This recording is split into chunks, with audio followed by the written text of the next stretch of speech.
నెల్లూరు పర్యటన చూశారు కదా. జగన్మోహన్ రెడ్డి గారు, కాకాని గోవర్ధన్ రెడ్డి గారు, జగన్మోహన్ రెడ్డి గారు మంత్రివర్గంలో వ్యవసాయ శాఖ మంత్రిగా ఉన్నారు, నేను ఇరిగేషన్ మంత్రిగా ఉన్నాను. ఆయన్ని జైల్లో పెట్టారు. అన్ని తప్పుడు కేసుల్లో పెట్టి జైల్లో పెట్టి ఒక కేసు తర్వాత మరో కేసు, మరో కేసు తర్వాత మరో కేసు పెట్టి జైలు నుంచి బయటికి రాకోకుండా నిర్బంధించేటటువంటి కార్యక్రమం చేస్తున్నారు. చట్టం వారిని చేతుల్లోకి తీసుకునేటువంటి కార్యక్రమం చేస్తున్నారు. పోలీసులందరినీ వాడుకుంటున్నారు. సరే చూద్దాం దీని వ్యవహారం ఎంతవరకు వెళుతుందో, ఎంతవరకు న్యాయస్థానంలో దీన్ని నిరూపించగలుగుతారో భవిష్యత్తు ఖచ్చితంగా క్లియర్గా అర్థమైపోతుంది. కానీ ఇక్కడ నేను చెప్పదలుచుకుంది ఏంటంటే, జగన్మోహన్ రెడ్డి గారు పరామర్శకు వెళ్ళారు. పరామర్శకు వెళితే ఏంటండి మీరు చేసింది నాకు అర్థం కాలేదు. ఏం జరిగింది? నేను నెల్లూరులో పరామర్శకు ఆయన్ని చూడటానికి జైలు దగ్గరికి వెళ్ళారు. ఆ తర్వాత నల్లపరెడ్డి వారి ఇంటి మీద దాడి జరిగితే వారిని పరామర్శించడానికి వారింటికి వెళ్ళారు. ఈ రెండూ కూడా పరామర్శకు సంబంధించినటువంటి అంశాలు. నా తెలియగలుగుతానండి, జైలు చుట్టూరా పెద్ద బ్యారికేడ్స్ పెట్టారండి, పెద్ద పెద్ద గుంటలు తవ్వారండి. జగన్మోహన్ రెడ్డి గారు దేనికి వెళ్ళారనుకుంటున్నారా? నాకు అర్థం కాలేదు. చంద్రబాబు నాయుడు గారు, లోకేష్ గారు, జగన్మోహన్ రెడ్డి గారు హెలికాప్టర్ వేసుకు వెళ్ళి అక్కడ దిగి జైలు గోడలు బద్దలు కొట్టి కాకాని గోవర్ధన్ రెడ్డి గారిని హెలికాప్టర్లో ఎక్కించుకుని మనం తిరిగి రావడానికి వెళ్ళాలనుకుంటున్నారు. నాకు అర్థం కదా. ఏమిటా వ్యవహారం, ఏమిటా బందోబస్తు, ఏమిటా ముళ్ళ కంచెలు చుట్టూరా వేశారండి. జైలు చుట్టూరా పెద్ద పెద్ద ముళ్ళ కంచెలు రోడ్లతో వేశారంట. మీకేం పోయే కాలం వచ్చింది? నవ్వు వచ్చింది నాకు నిజంగా. నిన్న జరిగినటువంటి సంఘటన చూసినప్పుడు, విన్నప్పుడు చాలా హాస్యాస్పదంగాను, కొంత బాధగాను అనిపించింది. ఏంది నాకు అర్థం కాల. జగన్మోహన్ రెడ్డి గారు, మాజీ ముఖ్యమంత్రి గారు, తమ పార్టీకి చెందినటువంటి ఇద్దరు నాయకులకు కష్టాల్లో ఉన్నప్పుడు, కష్టం అనుకున్నప్పుడు వెళ్లి పరామర్శించి రావడానికి వెళితే ఎంత హంగామా చేశారయ్యా మీరు, నాకు అర్థం కాలేదు.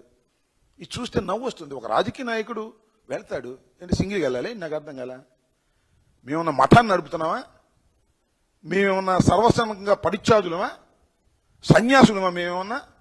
We are running a political party.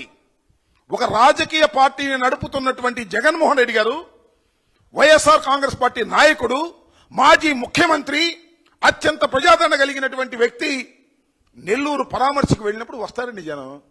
ఇద్దరే రావాలి, ముగ్గురే రావాలి, జైల్లోకి పెట్టున్న తప్పలేదు. హెలికాప్టర్ దగ్గరికి నలుగురే రావాలి,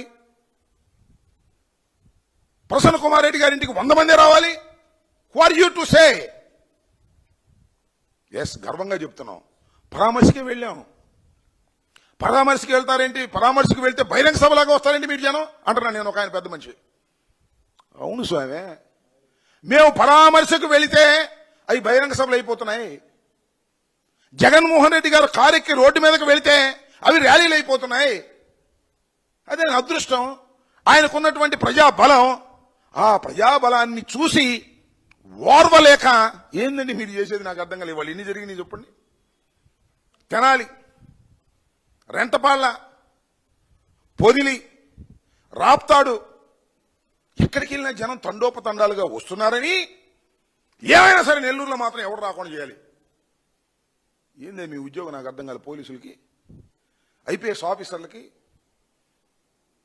ఆయన సర్వశ్రేష్ఠ త్రిపాఠి అంట, ఐజీ గారు అక్కడే కూర్చున్నాడు. ఏం పోయే కాలం వచ్చిందని నాకు అర్థం కాలేదు. నెల్లూరు వెళ్ళి కూర్చుని జగన్మోహన్ రెడ్డి గారు వస్తున్న సందర్భంలో ఎవరు రావడానికి వీల్లేదు. మీ దుంపలు లేక రోడ్ల కన్నగలు దిగారండి. ఎక్కడ విన్నారా మీరు ఇప్పుడన్నా?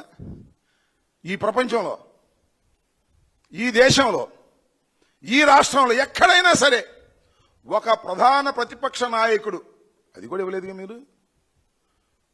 ఇప్పుడు ఇస్తున్నారు స్టేటస్. మేము అడిగాం, మేము 11 గెలిచామండి, ఎవరు లేరు, మాకు ప్రధాన ప్రతిపక్ష హోదా ఇవ్వండి అంటే, మీకు ప్రధాన ప్రతిపక్ష హోదా ఇవ్వమన్నారు. మరి నిన్నేం చేశారే? ముఖ్యమంత్రికి పెట్టాల్సిన కానీ ఎక్కువ పెట్టారే. యోగా డేకి ప్రధానమంత్రి గారు వచ్చాడు, అప్పుడు కూడా 2000 మందిని పెట్టలేదంట, కానిస్టేబుల్స్ ని, ఆఫీసర్లని. కానీ జగన్మోహన్ రెడ్డి గారు after all Pulivendula MLA, after all 11 మంది శాసనసభ్యులు ఉన్నవాడు, ప్రధాన ప్రతిపక్ష హోదా పొందలేని వాడు, ఆయన వెళ్తుంటే ఎందుకు మీకు అంతా వణుకు? ఎందుకు 2000 మందిని పెట్టారు? ఎందుకు కందకాలు తవ్వారు? ఎందుకు బారికేట్లు పెట్టారు? ఎందుకు ముళ్ళ కంచెలు వేశారు? చూశారుగా మీరు ముళ్ళ కంచెలు, పెద్ద పెద్ద ముళ్ళ కంచెలు టీవీలో చూపించారుగా. లాఠీ చార్జీలు చేశారు. ఇన్ని చేసిన ఏమండి పోలీసు వారు అడుగుతా ఉన్నా, ఆపారా? ఆపగలరా? జగన్మోహన్ రెడ్డి గారు వస్తుంటే పిలవకపోయినా జనం వస్తారు, ఆయన కలుసుకుంటారు. మీరు ఆపలేరు అని ఇప్పటికైనా తెలుసుకున్నారా? తెలుసుకోగలరా అని నేను అడుగుతా ఉన్నా. నేను ఇంకోటి కూడా చెప్తాను ఈ సందర్భంగా. జగన్మోహన్ రెడ్డి గారు ప్రజల్లోకి వెళ్ళడం ఇది మొదలు కాదు, చివరు కాదు. మళ్ళీ వెళ్తాడుగా, రాజమండ్రి వెళ్తాడు, మరొక చోటకి వెళ్తాడు, మరొక చోటకి పరామర్శకు వెళ్తాడుగా మళ్ళా ఖాయంగా. నేను చెప్తున్నా డీజీపీ హరీష్ కుమార్ గుప్తా గారికి, నేను చెప్తున్నా ఐజీ సర్వశ్రేష్ఠ త్రిపాఠి గారికి, నేను చెప్తున్నా చంద్రబాబు నాయుడు గారికి, నేను చెప్తున్నా చిట్టినాయుడు లోకేష్కి, ఏమండి ఈసారి ఏదైనా ఊరు వెళ్ళినప్పుడు ఆ ఊరు చుట్టూరా కందకుందామండి, చుట్టూరా పెద్ద కందకుందో వేసేయండి.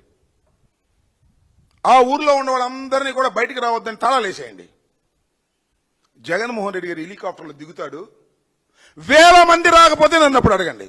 మీరు ఎన్ని చేసినా జగన్మోహన్ రెడ్డి గారు ఎక్కడికి వెళితే అక్కడికి తండోపతండాలుగా జనం వస్తారు. మీరు వదిలేస్తే 20,000 మంది వస్తారు, మీరు కట్టడి చేస్తే 30,000 మంది వస్తారు. రాసుకోండి. ఇది జగన్మోహన్ రెడ్డి గారి లక్షణం. జగన్మోహన్ రెడ్డి గారికి ఉన్నటువంటి ప్రజాదరణ. సిగ్గు ఎగ్గు లేకోకుండా ఏందే మీరు? జగన్మోహన్ రెడ్డి గారికి జనం రాకోకుండా ఉండటం కోసం మీరు పడుతున్న పాటలు చూస్తుంటే నవ్వు వస్తుందయ్యా. ప్రజాస్వామ్యంలో ఒక ప్రధాన ప్రతిపక్ష నాయకుడు కాకపోయినప్పటికీ, మీరు ఇవ్వకపోయినప్పటికీ, ఆయన వెళుతుంటే వస్తున్న ప్రజాదరణ చూసి ఓర్వలేక ఎన్నిసార్లు మాట్లాడారా నాకు అర్థం కాదు. నిన్న మొన్న సింగపూర్లో ఉన్నప్పుడు దగ్గర నుంచి చంద్రబాబు నాయుడు గారు డీజీపీతో ఎన్నిసార్లు మాట్లాడాడు, లోకేష్ సర్వశ్రేష్ఠ త్రిపాఠి గారితో ఎన్నిసార్లు మాట్లాడారు. ఈ పని పడలేదు మీకు? ఇక జగన్మోహన్ రెడ్డి గారు మీటింగులు సక్సెస్ కాకుండా ఉండటం కోసం మీ దగ్గర ఉన్నటువంటి పోలీసు యంత్రాంగాన్ని మొత్తం ఉపయోగిస్తారా? సిగ్గుందని అడుగుతా ఉన్నా. సిగ్గు లేనటువంటి పనులు చేస్తా ఉన్నారు. నాకు ఇవన్నీ చెబుతుంటే ఒక కథ గుర్తొస్తుంది. ఒక కథ చెప్పాలి ఇప్పుడు. శని మీకు తెలుసుగా, శనీశ్వరుడు పెట్టాడంటే ఏలినాటి శని అంటారు. శనీశ్వరుడు ఎవరైనా పడతాడంట. దానికి ఎవ్వరూ అతీతులు కాదు. దానికి ఒక కథ ఉంది. అదేంటంటే శివుడు, మహాశివుడిని కూడా శని పట్టాడంట. మహాశివుడు కదా, అందుకని శనీశ్వరుడు వెళ్ళి ముందుగా చెప్పాడంట, మహాశివ నీకు రేపు 7 గడియలు నేను పట్టబోతున్నాను అని. నన్ను పడతావా? ముల్లోకాలకే అధిపతినైనటువంటి ఈశ్వరుని నన్నేను ఎలా పడతావు చూస్తా అని అన్నా అంట. అని 7 సముద్రాలు దాటి వెళ్ళిపోయాడట. ఒక కాకుల దూరని కారడివి, చీమల దూరని చిట్టడివి. అక్కడ పెద్ద మర్రి చెట్టు ఉందంట. ఆ మర్రి చెట్టు త్వర దాక్కున్నా అంట. ఎవరు? శివుడు. ఆ 7 గడియలు దానిలో దాక్కున్నా అంట. దాక్కున్న తర్వాత బయటకు వచ్చాయంట. అప్పుడు శివుని అప్పుడు శనీశ్వరుని పిలిచాయంట. ఏ శనీశ్వరా, 7 గంటలు నేను ఎక్కడ దాక్కున్నానో తెలుసా? నన్ను పట్టుకున్నావా అన్నా అంట. నేను పట్టుకోవసరం లేదు, ముల్లోకాలు ఏలేటటువంటి వ్యక్తివి నువ్వు, చక్కగా అక్కడ ఉండవలసినటువంటి వ్యక్తివి. ఇన్ని 7 సముద్రాలు దాటి కాకులు దూరని కారడివి, చీమల దూరని చిట్టడివిలో ఒక మర్రి తొర్రలో దాక్కున్నావంటే అంతకన్నా శనీయం కావాలయ్యా అన్నా అంట. అట్లాగే 164 సీట్లు తెచ్చుకుని ఈ ప్రభుత్వాన్ని సక్రమంగా పరిపాలించవలసిన మీరు చివరికి జగన్మోహన్ రెడ్డిని కట్టడి చేసే స్థాయికి ఎందుకు దిగజారిపోయారయ్యా? మీకు శని పట్టిందయ్యా, అంతకు మించి ఏమీ లేదు. 11 మంది శాసనసభ్యులు, పులివెందల ఎమ్మెల్యే అని రోజు వాగేవాళ్ళు మీరు జగన్మోహన్ రెడ్డి గారు ఒక్క చోట పర్యటనకు వెళుతున్నాడు అంటే మీకు ఇదేగా ఏమనుందా? పోలీస్ యంత్రాంగాన్ని మొత్తం పెట్టేస్తున్నారే, లక్షల కోట్ల రూపాయలు ఖర్చు పెట్టేస్తున్నారే. ఇంత శని మీకు ఎందుకు పట్టిందయ్యా నాకు అర్థంగా? శుభ్రంగా పరిపాలన చేసుకోండి అయ్యా. సింగపూర్ వెళ్ళి తీసుకొస్తారో తీసుకురారో మాకు తెలుసు.